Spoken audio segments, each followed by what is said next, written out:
Thank you for staying with us. As I mentioned earlier, Beaufort High was back in the win column this week and secured a place in the playoffs. Let's take a look at some of the highlights from the game. Thanks so much. Well, we had a great win here from the Eagles Nest tonight. Beaufort returns home after seeming like they were on the road for months on end.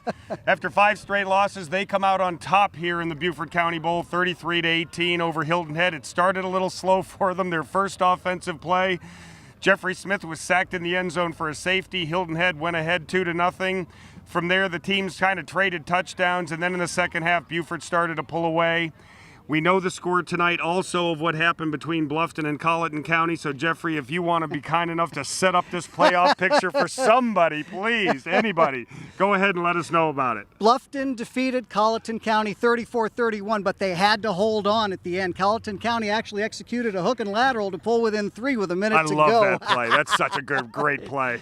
But what this means is that Bluffton will have the #1 seed. Even if they were to lose the Bridge Bowl next week, they would win the tiebreaker. So they're in the #1 seed, and Hilton Head, with the loss tonight, will have to go through the wild card situation even if they win. For Beaufort, they will play Colleton County for the #2 seed and the home field advantage in the first round. And that was the biggest goal that Devontae Holloman was talking about when we talked to him at midweek. What were your goals? And so that's where that stands. In the wild card situation, again, it's going to be 4 teams for 3 slots. The 5th place teams from regions 4, 5, and 6 in Class 4A, and then Hilton Head from Region 7. It's a committee. It's not computer rankings. It's not overall wins. It's not defensive points. It's not penalty kicks.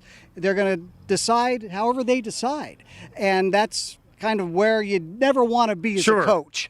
So more than anything, we know that Bluffton wins the region. Yes. We know that Hilton Head will be in the draw, so to speak. Yes. And we know that the game with Beaufort and Colleton next week is going to be for a home game in the playoffs. Absolutely. At the beginning of the night, we didn't have any idea as to what was going on. So tonight, not only have we gotten a game in here that we know the winner of, we know what the playoff picture is. Okay, let's talk about the game tonight. Okay.